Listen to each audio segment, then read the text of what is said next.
اعوذ باللہ من الشیطان الرجیم بسم اللہ الرحمن الرحیم۔ دوسرا کردار کیا ہے؟ لقد کان لکم فی رسول اللہ اسوۃ حسنہ۔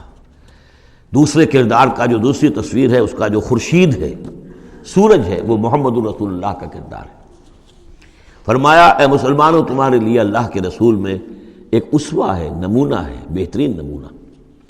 اب یہ بات نوٹ کرنے کی ہے کہ یہ آیت ہمارے ہاں سیرت کی تقاریر ہوں، کوئی میلاد کی محفلیں ہوں، کوئی وعظ ہو، تو اس میں بہت پڑھی جاتی ہے یہ آیت اسوہ حسنہ۔ لیکن عام طور پر ہمارے یہاں اسوہ حسنہ کیا ہے؟ چھوٹی چھوٹی سنتیں، ان کا تذکرہ ہوگا۔ مسواک کرنا بھی اسوہ ہے، ٹھیک ہے۔ اسی طریقے سے اور سنتیں ہیں۔ مسجد میں داخل ہو تو داہنا پاؤں آگے آنا چاہیے، بایاں نہیں، ٹھیک ہے، ہونا چاہیے، ایک شخص کو کرنا چاہیے، اہتمام کرنا چاہیے، حضور کا یہی معمول تھا۔ یہ سب بھی اسوے میں شامل ہے۔ اصل اسوہ یہ ہے کفر کے مقابلے میں جان ہتھیلی پر رکھ کر میدان میں آنا، یہ ہے اسوہ۔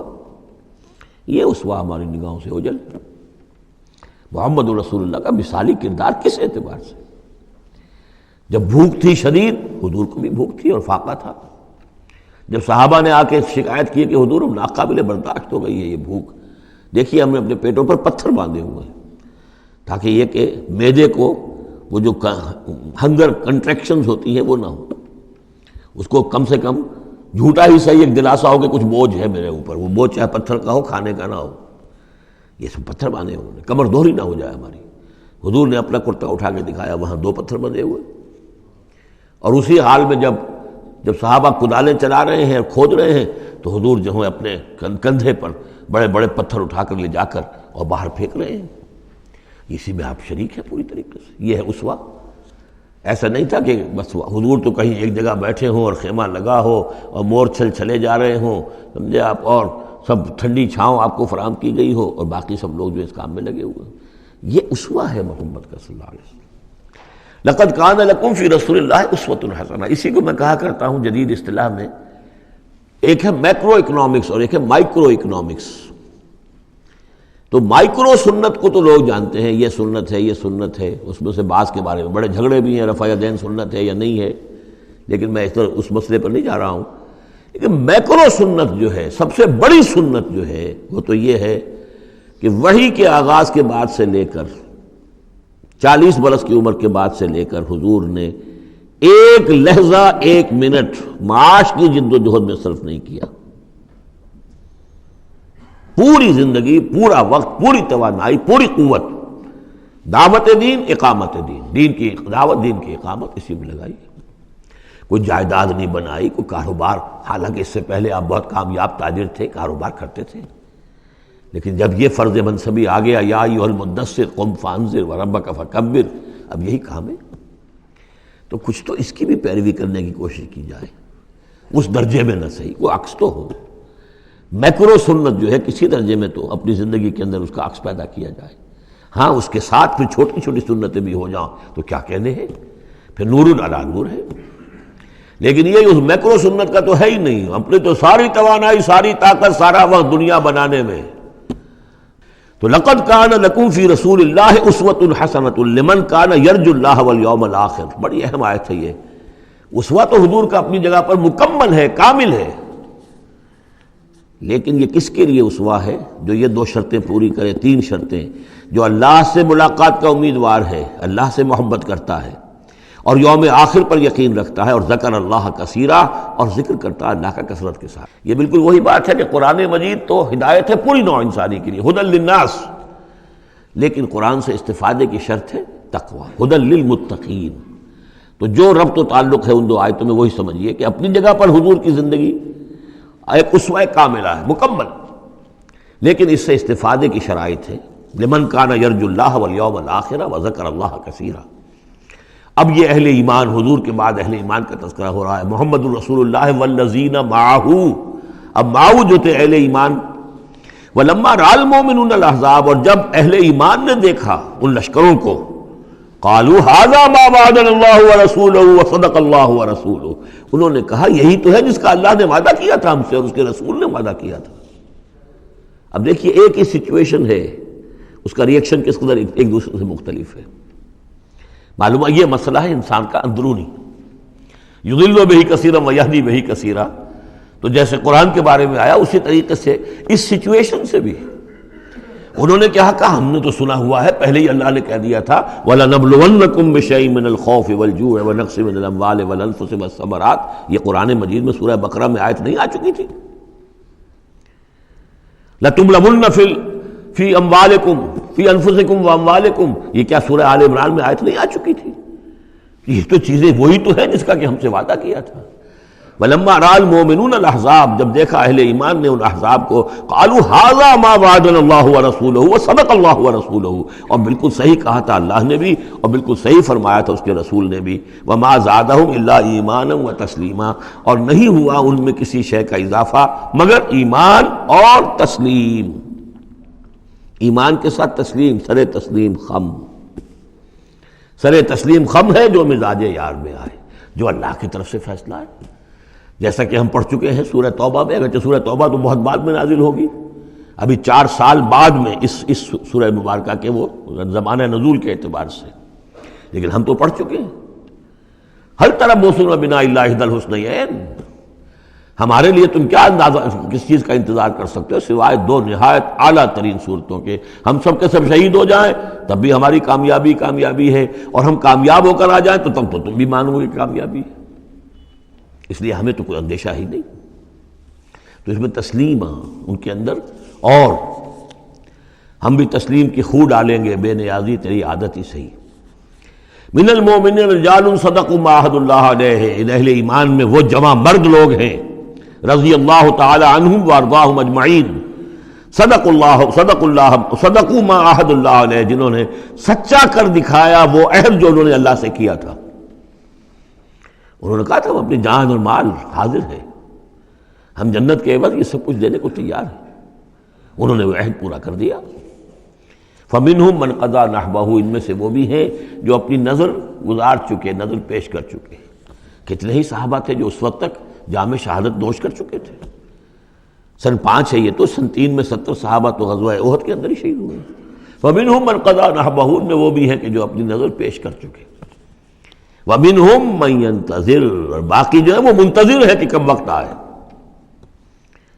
یہ تو ہم انتظار میں ہیں کہ کب اللہ تعالیٰ ہمیں بھی شہادت کا درجہ دے، ہماری بھی شہادت قبول فرما لے۔ وبال دوش ہے سر جس میں ناتواں پہ مگر لگا رکھا ہے تیرے خنجر و ثنا کے لیے، ہم تو اللہ منتظر ہیں کہ کب ہماری باری آ جائے۔ فَمِنْهُمْ مَنْ قَضَى نَحْبَهُ وَمِنْهُمْ مَنْ يَنْتَظِرُ وَمَا بَدَّلُوا تَبْدِيلًا، اور انہوں نے ہرگز تبدیلی کوئی نہیں کی جو انہوں نے عہد اللہ سے کیا، سر منہ اس میں فرق نہیں آنے دیا۔ لِيَجْزِيَ اللَّهُ الصَّادِقِينَ بِصِدْقِهِمْ، تاکہ اللہ تعالیٰ سچوں کو ان کی سچائی کا پورا بدلہ دے۔ وَيُعَذِّبَ الْمُنَافِقِينَ إِن شَاءَ أَوْ يَتُوبَ عَلَيْهِمْ، اور ان منافقوں کو چاہے تو ان پر عذاب بھیج دے، اور چاہے تو ابھی ان کی توبہ قبول کر لے، انہیں توبہ کا موقع دے دے۔ یہ میں بتا چکا ہوں کہ آخری جو فیصلہ ہوا وہ جب کہ غزوہ تبوک کا معاملہ ہوا ہے، پھر آخری فیصلے ہوئے ہیں۔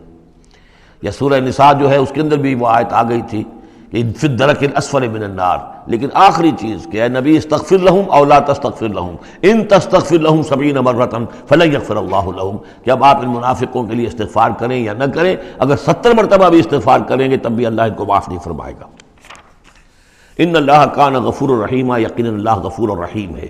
ورد اللہ الذین کفروا، اللہ نے لوٹا دیا ان کافروں کو جو چڑھ کر آئے تھے بڑے شان و شوکت کے ساتھ، وہ پورے لشکر جو ہے سب چلے گئے، بغیظہم، وہ اپنے غصے کو ساتھ ہی لے گئے۔ وہ غصہ جو ہے وہ نکالے بغیر، یا تو کوئی جنگ ہوتی، کچھ وہ قتل عام کرتے تو کچھ غصہ ان کا نکلتا، اللہ نے ان کو ان کے غصے کے ساتھ ہی واپس کر دیا۔ ورد اللہ الذین کفروا بغیظہم لم ینالوا خیرا، انہیں کوئی خیر حاصل نہ ہو سکا، کوئی فتح ہوتی، کوئی کارنامہ سر انجام دیا ہوتا، کچھ نہیں۔ وکفى اللہ المؤمنین القتال، اور اللہ کافی رہا اہل ایمان کی طرف سے قتال کے لیے۔ اہل ایمان کو تو جنگ کی نوبت ہی نہیں آئی، کھلی جنگ تو ہوئی نہیں، اللہ نے خود ہی آندھی بھیج کر اور جو بھی اپنی خفیہ تدابیر ہیں، جو بھی اپنی مدد تھی فرشتوں کے ذریعے سے، اللہ تعالیٰ نے گویا کہ اہل ایمان کو اس امتحان میں سے تو گزار دیا، باقی یہ کہ کوئی غضب نہیں پہنچنے دیا۔ وَكَانَ اللَّهُ قَوِيًّا عَزِيزًا، اور یقیناً اللہ تعالیٰ قوی اور عزیز ہے، زبردست ہے، قوت والا ہے۔ وَأَنزَلَ الَّذِينَ ظَاهَرُوهُمْ، اب یہ دوسرا ہے اس کا جو ضمیمہ ہے غزوہ احزاب کا، وہ غزوہ بنی قریظہ ہے۔ روایات میں آتا ہے کہ حضور نے غزوہ، جب یہ لشکر چلے گئے، غزوہ احزاب ختم ہو گیا، تو آ کر واپس گھر آ کر اپنے ہتھیار وغیرہ اتارے، زرہ اتاری، تو حضرت جبرائیل آئے کہ آپ نے ہتھیار اتار دی، ہم نے تو ابھی اتارے نہیں ہیں، ابھی بنو قریظہ کو کیفر کردار تک پہنچانا ہے، انہوں نے جو غداری کی اس موقع پر، اپنے عہد کو توڑا ہے، اس کی سزا انہیں دینی ہے۔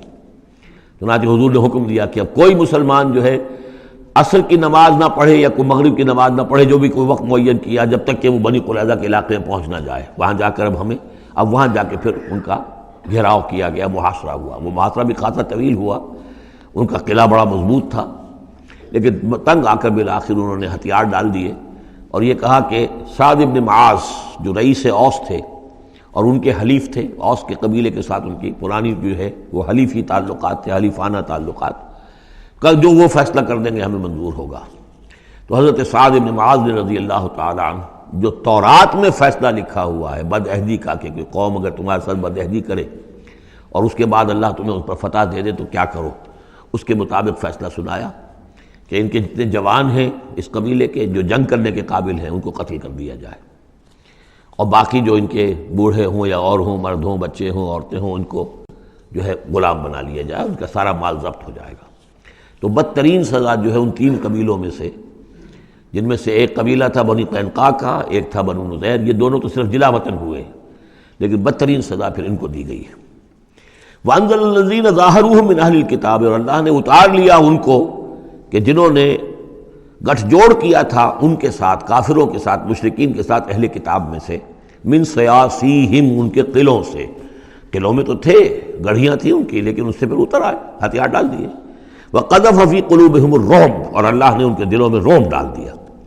فَرِيقًا تَقْتُلُونَ، تو اب تم ایک ان میں سے کچھ کو تم قتل کر رہے ہو، وَتَأْسِرُونَ فَرِيقًا، اور کچھ کو تم نے اسیر بنا لیا ہے اور قیدی بنا لیا ہے، حضرت سعد بن معاذ کے فیصلے کے مطابق۔ وَأَوْرَثَكُمْ أَرْضَهُمْ وَدِيَارَهُمْ، اللہ نے تمہیں وارث بنا دیا ان کی زمینوں کا بھی اور ان کے مکانوں کا، گھروں کا، ان کے قلعوں کا، وَأَمْوَالَهُمْ، اور ان کے اموال کا، وَأَرْضًا لَّن تَطَئُوهَا، اور ابھی بہت سی زمینیں ہیں جن پہ ابھی تمہارے قدم نہیں گئے، اللہ تعالیٰ تمہیں وہ دے گا۔ چنانچہ اس کے بعد اللہ نے فتح دینی جو شروع کی ہے۔ غزوہ احزاب جو ہے در حقیقت یہ ایک ٹرننگ پوائنٹ تھا حضور کی سیرت کے اندر، اس لیے کہ اس کے بعد حضور نے کہہ بھی دیا تھا، غزوہ احزاب کے بعد صحابہ کو خوشخبری دے دی تھی، لن تغزوکم قریش بعد عامکم ھذا، مسلمانوں اس سال کے بعد اب قریش تم پر دوبارہ حملہ آور نہیں ہوں گے۔ ان کی آخری اٹیمپٹ تھی جو انہوں نے کر لی ہے، اب ان میں ہمت نہیں ہوگی کہ وہ دوبارہ چڑھائی کر کے آئیں، وَلَكِنَّكُمْ تَغْزُونَهُمْ، بلکہ اب تم چڑھائی کرو گے۔ وہ چڑھائی اگلے ہی سال سن 6 میں حضور نے کی، لیکن حضور نے کس طرح کی چڑھائی کی کہ عمرے کے لیے جا رہے ہیں، ہم تو ہتھیار نہیں ہے، ہتھیار بند ہے، احرام باندھا ہوا ہے۔ اب ایک ایسی سچویشن پیدا ہوئی مکے والوں کے لیے، نہ وہ نگلا جائے نہ اگلا جائے، کہ ان کی پرانی روایات ہیں یہ کہ کسی کو بھی عمرے کے لیے، حج کے لیے کوئی آئے اسے نہیں روک سکتے، لیکن مسلمانوں کو کیسے آنے دیں، اور روکے تو کیسے روکیں؟ بالآخر انہوں نے فیصلہ کیا ہم کسی ضرورت نہیں آنے دیں گے۔ ادھر حضور نے پھر جو ہے بیعت لے لی کہ اب یہاں سے ہم کوئی بھی زندہ نہیں جائے گا، سب جانے یہیں دے دیں گے۔ بیعت علی الموت، بیعت رضوان جو ہوئی اس موقع پر، وہ بیعت علی الموت تھی، یہیں پر جانے دے دیں گے۔ اس کی خبریں وہاں پہنچی تو ان کے چھکے چھوٹ گئے۔ بہرحال پھر صلح ہوئی، جس صلح کو کہا ہے اللہ تعالیٰ نے انا فتحنا لک فتحا مبینا، تو فتح کا جو ہے دروازہ کھل گیا ہے غزوہ احزاب کے فوراً بعد، اور اسی کی طرف اشارہ ہے وہ ارضا لم تطئوہا، ابھی بہت سی زمینیں جن پر مسلمانوں تمہارے قدم نہیں پہنچے، تمہارے قدم نہیں پہنچے، ابھی تم نے گھوڑے نہیں دوڑائے ہیں، ابھی وہ تو زمینیں اب کہاں سے کہاں تک آپ سمجھیے کہ 30 سال کے اندر اندر کہاں سے کہاں تک مسلمانوں کی حکومت ہو گئی۔ تو وہ سارا اشارہ اس میں ہے، خاص طور پہ خیبر سن 7 میں یہودیوں کا گڑھ فتح ہو گیا۔ وَكَانَ اللَّهُ عَلَىٰ كُلِّ شَيْءٍ قَدِيرًا، اور اللہ تعالیٰ ہر چیز پر قادر ہے۔ صدق اللہ العظیم۔